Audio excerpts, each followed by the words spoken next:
आज अत्यंत हर्ष का विषय है और सौभाग्य का विषय है।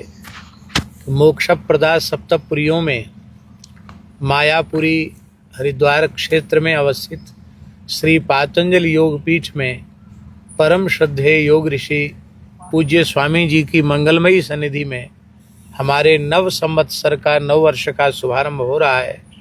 हम अपने आप को अत्यंत सौभाग्यशाली मानते हैं, इसलिए हमने शंखनाद किया हमारा। जी जी। और हमारे यहाँ तो शंखनाद ही विजयनाद है। हमारे यहाँ लिखा है यस्य ध्वनिर दानव दर्पहंता, यस्य ध्वनिर विष्णोर्मुखोत्थानिल पूरितस्य, यस्य ध्वनिर दानव दर्पहंता, तत्पांचजन्यम शशिकोटि शुभ्रम शंखम सदाहम शरणम प्रपद्ये। यह शंख की जो ध्वनि है वो दानव दर्पहंता, क्या बात है, दानवों के दर्प का सर्वथा हनन करने वाली, इसलिए हमारे पूजा पाठ में इसको सम्मिलित कर दिया गया। जैसे एक वर्ग है जो 5 बार प्रार्थना करता है, उनको विशिष्ट उस परंपरा में माना जाता है। हमारे यहाँ प्राचीन काल में 5 बार शंखनाद की परंपरा थी। लो, उन्होंने हमारा अनुकरण और किया। हमारे जगतगुरु श्रीमदाद्य रामानंदाचार्य भगवान 5 बार शंख बजाते थे। पुराने सभी संप्रदायों के साधु दिन में 5 बार। महाराज जी से ना 2400 किलोमीटर लंबा हमारा रेस्पिरेटरी ट्रैक है, श्वसन तंत्र है। उसके साथ जुड़ा हुआ 1 लाख किलोमीटर लंबा हमारा सर्कुलेटरी ट्रैक है। उसके साथ जुड़े हुए अष्टचक्र नवद्वार 72 करोड़ 72 लाख 10,201 नाड़ियां, 37 ट्रिलियन सेल्स है। एक सेल के genes, chromosomes, RNA, DNA, protein phosphorylation का राइट डायरेक्शन में एक्सप्रेशन होता है। उससे हमारा जो है anabolism, catabolism, metabolism, autophagy, mitophagy और पूरा का पूरा जो तंत्र है महाराज जी, वो इतना अच्छा हो जाता है। और जब ये ठीक रहेगा तो कोई ऑटोमेन डिजीज, वात पित्त कफ त्रिदोष और किसी प्रकार के कैंसर जैसे एपोप्टोसिस अब जब अच्छा रहेगा तो कैंसर कैसे होगा। एक शरीर के निर्माण, सेल के निर्माण से लेकर निर्वाण तक ये पूरे प्रक्रिया जो महाराज जी हमारी सनातन की ना बड़ी ऊंची है। हमारे ऋषियों ने सनातन जीवन पद्धति, शिक्षा पद्धति, चिकित्सा पद्धति, परिवार पद्धति, कृषि पद्धति, कर पद्धति, राज पद्धति, राजधर्म, सब कुछ कितना महान आज से हजारों साल पहले दिया हमारा। तो आपने शंखनाद के बारे में एक बात कही, हमने बीच में थोड़ी सी और आहुति डाल दी। नहीं, बहुत अच्छी बात है। और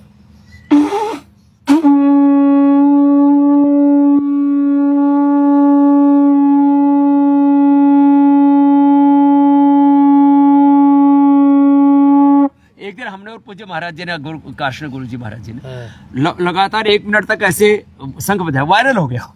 अरे बोले देखो महाराज जी अभी कितनी 75 की होगी, 80 की?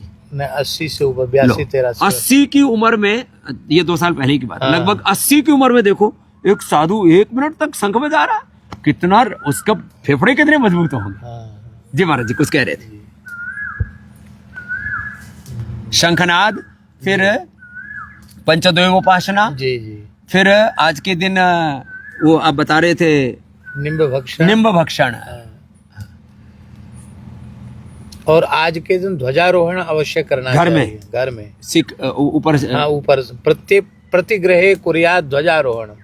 प्रतिग्रहे, प्रत्येक घर में ध्वजारोहण करना चाहिए।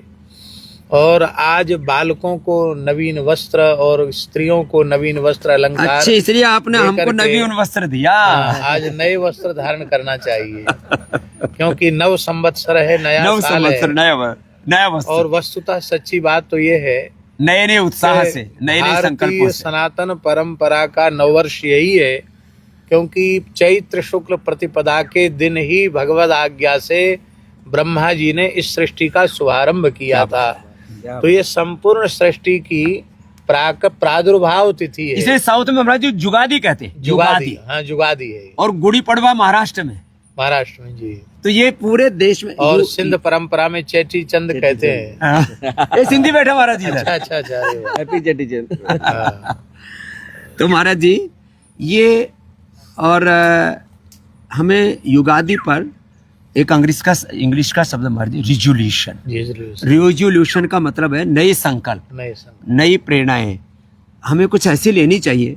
हम कहते हैं भारत माता की जय, गौ माता की जय, मर्यादा पुरुषोत्तम रामचंद्र की जय। तो हम राम जी जैसी मर्यादा धारण करें, कृष्ण जी जैसा योग कर्म योग, और शिव तो हमारे आदि योग हैं, उनकी तरह योगी निरोगी उपयोगी सहयोगी उद्योगी बने, और माँ भगवती की तरह अपने भीतर अनंत शौर्य अनंत बल पराक्रम और जो माँ के 9 रूप हैं उनको अपने जीवन में हम धारण करें। महाराज जी, ये जो फिर एक जय उद्घोष करते हैं हम, भारत अखंड हो और गो हत्या बंद हो। अब ये गो हत्या बंद करने के लिए महाराज जी हमें कुछ परिवर्तन अपने जीवन में करना पड़ेगा। लोग घरों में केमिकल से फर्श साफ करते हैं, हमने कहा घर घर गोनाइल लेकर के आओ, पंचगव्य लेकर के आओ, और घर में गाय का घी प्रयोग करो। जैसे आप गोव्रती है महाराज जी, हमने आज सबको संकल्प दिया, गोव्रती बनो, योग व्रती बनो, यज्ञ व्रती बनो, स्वदेशी व्रती बनो, सनातन व्रती बनो। सनातन का गौरव ही नहीं, सनातन के जीवन मूल्यों को, सनातन के आदर्शों को जीवन में धारण करो। तो ये गो हत्या बंदी के लिए महाराज जी कुछ आप आह्वान। जी जी जी, अवश्य। सबसे पहले संपूर्ण विश्व में आज एक बहुत भयंकर समस्या है। उस समस्या का नाम है कि संपूर्ण विराट का पर्यावरण अत्यंत विषाक्त होता चला जा रहा है, जिससे केवल मनुष्य नहीं, मनुष्य सहित संपूर्ण प्रकृति के विनष्ट होने का संकट पूरे संसार पर मंडरा रहा है। और उस संकट से हमें कौन मुक्त कर सकता है? यदि हम अपनी भारतीय मनीषा से विचार करें तो एक ही आशा की किरण दिखाई पड़ती है, वह है वेद लक्षणा भारतीय देसी गाय। आप कहेंगे गाय का पर्यावरण से क्या संबंध है? इसको बहुत बारंबार आप लोग पूज्य स्वामी जी के मुखारविंद से सुन लिए हैं, सुनते ही रहते हैं। हमारे यहाँ यह संपूर्ण प्रकृति अष्टधा मानी गई है। भूमि रापो नलो वायु खम मनो बुद्धिरेव च अहंकार इति यम में भिन्ना प्रकृति रष्टधा। ये अष्टधा प्रकृति है। अष्टधा में पंचधा प्रकृति स्थूल है, और मन बुद्धि और अहंकार ये 3 सूक्ष्म प्रकृति भगवान श्री कृष्ण ने माने हैं। स्थूल प्रकृति में विष उत्पन्न हो जाना, विकृत होना, इसी को वर्तमान समय में लोगों ने पर्यावरण की विकृति माना है और मानते हैं। जी महाराज। किंतु हमारी सनातन मान्यता स्वामी जी यह है कि पहले सूक्ष्म में विकार आता है, इसके बाद स्थूल में विकार आता है। ईश्वर की सर्वोत्कृष्ट रचना मनुष्य है। मनुष्य का शरीर सर्वोच्च रचना है ईश्वर की। और पुराणों में वर्णन है कि अनेक शरीर परमात्मा ने जीवात्मा को दिखाए, तो नापसंद करता चला गया, ये नहीं, यह नहीं, यह नहीं, यह नहीं। जैसे ही मनुष्य की आकृति परमात्मा ने जीवों के सामने उपस्थित की तो वो झगड़ने लगे, हम इसमें रहेंगे, हम इसमें रहेंगे, हम इसमें रहेंगे। भगवान ने कहा अकेले मत रहो, हम भी इसी में रहेंगे। तो भगवान सर्वांतर्यामी, इसलिए भागवत में स्पष्ट लिखा है स्वामी जी, मनुजो निवासा मनुर्मनीषा मनुजो निवासा। महर्षि मनु ही इसकी बुद्धि है। विराट की बुद्धि का नाम मनी है, मनु है। और मनुजो निवासा, मनुष्य मेरा निवास स्थान है। इसका अर्थ है जितने मानव शरीर हैं वे सब परमात्मा के मंदिर हैं। ईश्वर सर्वभूतानां हृदयेषु अर्जुन तिष्ठति।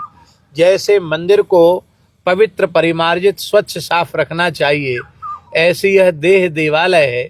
इसको भी हमें योग के द्वारा और पवित्र आहार विहार के द्वारा इसको परिमार्जित रखना चाहिए, शुद्ध सात्विक बना करके रखना चाहिए।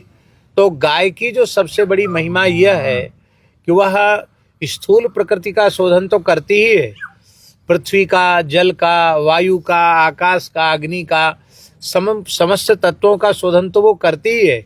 सबसे बड़ी महिमा गाय की ये है कि जो गो सेवा करते हैं और गव्य पदार्थों से परमात्मा का यजन करते हैं और गव्य पदार्थों का सेवन करते हैं, उनका मन शुद्ध हो जाता है, उनकी बुद्धि शुद्ध हो जाती है, उनका अहंकार शुद्ध हो जाता है।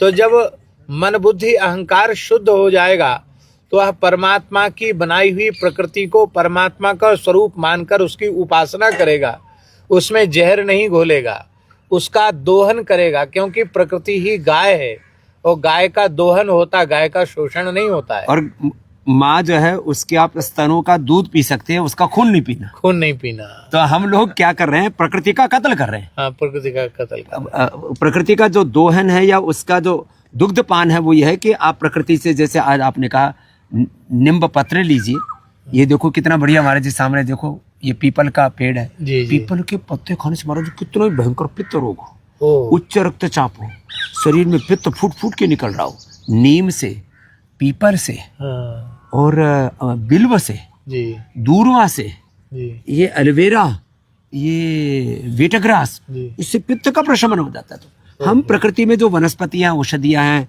इनका आहार के रूप में महाराज जी देखो, ये तो था संभराणी, कितना जबरदस्त था। जी। हाँ? रखो महात्माओं, तुम भी इसका आनंद लो। हाँ, हाँ? और ये सूक्ष्म यज्ञ था महाराज जी, ये जो है अब ये इतनी देर तक चलता महाराज जी, ये भी उधर रखो भाई, हाँ? पीछे से पकड़ना। हाँ? और ये महाराज जी ये इतनी जबरदस्त चीजें हैं। और फिर ये देखो किस धातु का है? ये तांबे का, तांबे का, बहुत ही बढ़िया। तो महाराज जी ये ऐसे हमने ये व्यवस्था बनाई कि गौ माता, अब विषय तो बहुत बड़ा है, हाँ, गौ माता के हत्या के कलंक से भारत माता मुक्त हो, इसके लिए ये गौ माता का घी से हवन करते महाराज जी, जी, और उसका एक दिया बना दिया। ये एक किट बनाई महाराज जी इन बच्चों ने बहुत पुरुषार्थ करके। जी, मैंने ये ऐसा ये जो है गाय के घी से दिया बना दिया, और ये महाराज जी एक किट बना दी कि हम, जैसे आपने कहा गाय का दूध पिएं, गाय का घी खाएं, और आप तो गौ माता को जो खिला करके वो जो उनके गोमय में आ जाते हैं, उसका ही फिर आहार के रूप में भगवान का प्रसाद मान के, गोमाता का प्रसाद। महाराज जी गौ माता में जो कहते हैं ना 33 कोटि या अनंत कोटि देवताओं का वास, माने गौ माता की उपस्थिति मात्र से इस ब्रह्मांड की सारी दैवी शक्तियां घनीभूत होकर के उनके भीतर आकार ले लेती हैं, वो स्वरूप ले लेती हैं, साक्षात विग्रहवान रूप हो जाती है गौ माता उनका। हाँ। तो गाय दूध कितना देती है महत्व है नहीं, गाय की उपस्थिति, गाय का होना मात्र ही बहुत बड़ी हमारे लिए ऊर्जा है और शक्ति है, उनकी उपस्थिति हमारी बहुत बड़ी भक्ति है। जी। और